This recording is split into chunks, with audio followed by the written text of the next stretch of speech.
सास का श्राद्ध। नंदिनी और दिलीप की शादी के कुछ हफ्तों बाद ही सास की मृत्यु हो जाती है, जिस वजह से ससुराल में आई नई बहू एकदम अपने ऊपर इतनी जिम्मेदारी देखकर घबरा जाती है। मुझे घर गृहस्थी के बारे में कुछ नहीं पता, सब कुछ कैसे संभालूंगी? मैं तो किसी रिश्तेदार को ठीक से जानती तक नहीं। अगर कहीं कोई गलती हो गई तो लोग क्या कहेंगे? नंदिनी, तुम बेमतलब इतना टेंशन ले रही हो। घर में हम दोनों के अलावा कोई है नहीं। जैसा भी काम करो कोई जज करने वाला नहीं है। रही बात रिश्तेदारों की तो उन्हें मैं संभाल लूंगा। पति का सपोर्ट देखकर नंदिनी के अंदर हिम्मत आ जाती है। अब दोनों मिलकर एक दूसरे को संभालते हुए आगे बढ़ने लगते हैं। इसी तरह 1 साल बीत जाता है और श्राद्ध के दिन शुरू होते हैं। नंदिनी के पास सास की बहन का फोन आता है। बहू, पता है ना, श्राद्ध शुरू हो गए। जी मौसी जी, मुझे पता है। तो फिर सास का पहला श्राद्ध कब करोगे? पंडित जी से बात की? कोई तैयारी की? मौसी जी, मैं कल ना पंडित जी के पास चली जाऊंगी। ठीक है, बात करके सब अच्छे से तैयारी करना। हाँ, किसी भी रीति रिवाज में कमी नहीं रहनी चाहिए। नंदिनी मौसी सास की बात पर तो हाँ बोलकर फोन काट देती है, लेकिन फिर रीति रिवाज और श्राद्ध के बारे में कुछ पता ना होने की वजह से दोबारा टेंशन में आ जाती है। शाम को दिलीप के घर वापस आते ही उस पर अपने सवालों की बारिश शुरू कर देती है। आज मौसी जी ने फोन करके मम्मी के श्राद्ध के बारे में बोला। हाँ हाँ, मुझे याद है। तुम पंडित जी से बात कराओ, बाकी फिर वैसे ही तैयारी कर लेंगे। वो तो मुझे पता है, लेकिन मौसी जी ने साथ में रीति रिवाज के बारे में भी बोला, और इस घर की किसी भी रिवाज के बारे में मुझे कुछ भी नहीं पता। देखो, इतना सोचने की जगह जैसा पंडित जी बोले वैसा कर लो, सब सही होगा। अगले दिन दिलीप के ऑफिस जाते ही नंदिनी घर के बाकी सब काम छोड़ पंडित जी के पास जाती है, जो उसे श्राद्ध करने की तारीख के साथ क्या और कैसे करना है सब कुछ अच्छे से समझा देते हैं। घर वापस आते ही नंदिनी मौसी सास को फोन करती है। मौसी जी, 2 दिन बाद मम्मी का श्राद्ध रखा है। ठीक है, आ जाऊंगी। और पहला श्राद्ध है, इसलिए पूरे परिवार को बता देना। सब साथ में पूजा करेंगे तो दीदी को अच्छा लगेगा। मौसी के कहे मुताबिक नंदिनी सबको इन्फॉर्म कर पूजा की तैयारियों में लग जाती है। 2 दिन बाद पूरा परिवार उनके घर इकट्ठा होता है और देखते ही देखते सबके बीच ग्रह युद्ध शुरू हो जाता है, जिससे नंदिनी और दिलीप की परेशानी कम होने की जगह बढ़ जाती है। तुमने तो बोला था कि परिवार इकट्ठा होगा, सबके साथ काम कैसे निपट जाएगा पता भी नहीं चलेगा। यहाँ तो मुझे ऐसा कुछ होता नहीं दिख रहा। हाँ, क्योंकि हमें ज्यादा कुछ पता नहीं और परिवार तो यहाँ आ चुका है, इसलिए जो भी है अब इनके वापस जाने तक तो हमें सहना ही पड़ेगा। रही बात काम की, तो मैं हूँ ना। तुम ना बस परिवार संभाल लो, काम मैं देख लेती हूँ। दिलीप परिवार वालों की गुत्थम गुत्थी और मामला संभालते हुए सबको शांत करता है, जिसके बाद सब पूजा करने बैठते हैं। बोलो भला, श्राद्ध वाले दिन इंसान की पसंद का खाना बनता है और भाभी को खीर जान से ज्यादा पसंद थी, पर बहू तुमने तो वो बनाई ही नहीं।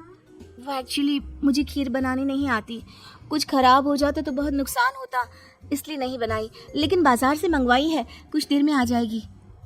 ऐसी तो आजकल की लड़कियां हैं जिन्हें सास की खुशी से ज्यादा नुकसान की चिंता है, जो खीर तक बाजार से मंगवाती है। मौसी जी, मम्मी की खुशी को याद रखते हुए नंदिनी ने खीर का ऑर्डर उनकी पसंदीदा मिठाई की दुकान पर दिया है। अरे बनाएगी नहीं तो सीखेगी कैसे? माफ करना मौसी जी, लेकिन आज पूरे परिवार का खाना बना है और ऐसे में प्रैक्टिस के चलते मैं इतने सारे लोगों के लिए खीर बनाती और अगर जरा भी गड़बड़ हो जाती तो बहुत खाने का नुकसान होता ना, जो अच्छा नहीं होता। नंदिनी की बात को इग्नोर करते हुए मौसी चुप हो जाती है, जिसके बाद सब पूजा करते हैं और कुछ देर बाद खाना खाने बैठते हैं। लेकिन उन्हें वहाँ भी शांति नहीं रहती। वो कभी खाने में कमी निकालना तो कभी किसी चीज की फरमाइश करना शुरू कर देते हैं। आखिर ये लोग माँ के श्राद्ध की पूजा के लिए आए हैं, या बस ये गलत है, ये वैसा क्यों है, ये ऐसा क्यों नहीं, ये चाहिए वो अच्छा नहीं, ये सब बोलने के लिए? मुझे तो समझ में नहीं आ रहा, यहाँ श्राद्ध की पूजा हो रही है या इनकी पार्टी? जिस हिसाब से कमियां निकाल कर भी उंगलियां चाट चाट कर खा रहे हैं ना, इनकी तो पार्टी ही लग रही है। बस भगवान करे अब और कोई ड्रामा ना हो। दोनों पति पत्नी इसी उम्मीद के साथ मेहमानों को खाना परोसते रहते हैं। कुछ देर बाद ही मौसी सास का चिल्लाना शुरू हो जाता है। हे भगवान, सब इधर आओ, ये देखो, दीदी की तस्वीर के आगे रखी पूजा की पूड़ी पर चींटियां घूम रही है। बहू, तूने दीदी की मनपसंद खीर पूजा में नहीं रखी ना, इसीलिए नाराज हो गई हमारी दीदी। मौसी, आप सबके मन में इस तरह के अंधविश्वास मत भरो। अरे उन्होंने कुछ गलत नहीं बोला। पहले तेरी पत्नी ने घर आते ही हमारी भाभी को ऊपर पहुंचा दिया और अब उनकी आत्मा को भी शांति से नहीं रहने दे रही। इसी के साथ एक एक कर घर में सब अपनी राय देने लगते हैं, जो कुछ ही देर में एक बड़े मुद्दे का रूप ले लेता है, जिसमें सबकी बात और इल्जाम घूम फिर कर नंदिनी या दिलीप पर ही आते हैं। बस करो, आखिर आप लोग हमसे चाहते क्या हो? खुद तो एक दिन भी लड़ाई किए या किसी पर इल्जाम लगाए बिना रह नहीं सकते, तो फिर किस हक से दूसरों को बुरा बोल रहे हो? वो बेचारी जिस दिन से इस घर में आई है सबको खुश करने की कोशिश करती रहती है, लेकिन आप सब उसे टारगेट करने के अलावा कुछ नहीं करते। मौसी जी, आप इतने विश्वास के साथ कैसे कह सकती हैं कि मम्मी नंदिनी से ही गुस्सा है, क्योंकि अभी आप लोगों की हरकतें भी कोई प्यार करने के लायक नहीं है। दिलीप को पहली बार इतने गुस्से में और चिल्लाते देख मौसी के साथ पूरा परिवार चुप हो जाता है। आप लोगों को मुझे जो बोलना है बोलिए, फर्क नहीं पड़ता, लेकिन प्लीज मम्मी के लिए मेरे या दिलीप के प्यार पर उंगली मत उठाइए।